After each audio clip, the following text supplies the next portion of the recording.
Some people say that dreams are prophetic. That means that they tell of the future, real life events that happen in a dream before they happen. Look, I don't know anything about prophetic dreams, but I do know that I used to have this dream when I was 12 years old. Same dream every single night for a whole year. I never knew what the dream meant. Same dream though. This is that dream. I stood in a forest before a tall, grey, medieval-looking tower. The tower looked like the one that Rapunzel lived in, except there was no Rapunzel. I stood on the outside, and something inside that tower beckoned to me. It called to me. I had to go in, but there was no way to get in. There were no doors. But I knew the fact that there weren't any doors was not going to hinder me from going in. I closed my eyes and opened them, and there I was inside that tower. Inside the tower, there was an opening. The opening had sunlight that streamed in right to the bottom where I was standing right now.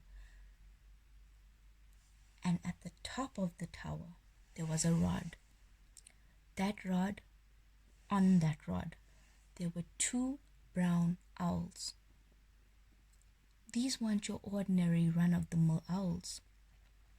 They looked at me and they spoke to me with no words.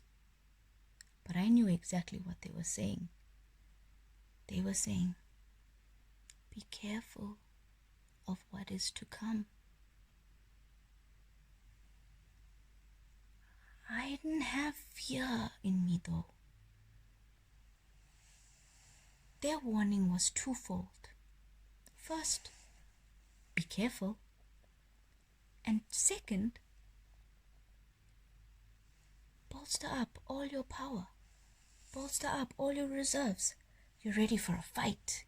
Get ready for a fight. You're powerful enough. You can do it. That's what they told me with no words. I closed my eyes and I opened them. I was transported years into the future, but I was at home in my family house all the way in Durban. Years after having spoken to the owls that spoke with no words, I stood in my family house, separate from the celebration that was going on. They were having a party. People were drinking and dancing and having fun. But I wasn't part of that. And normally I would be, because I'm a party animal. Not this time. This was the exact time that the owls prophesied about. They told me that there was going to be a time when I needed to bolster all my reserves and put up a fight because something dangerous was coming after me. I stood with my back against the wall, and in my hand a butcher's knife. The steely blade glinted in the night sky as the moon shone through the opening of the open door that was the entrance of our home.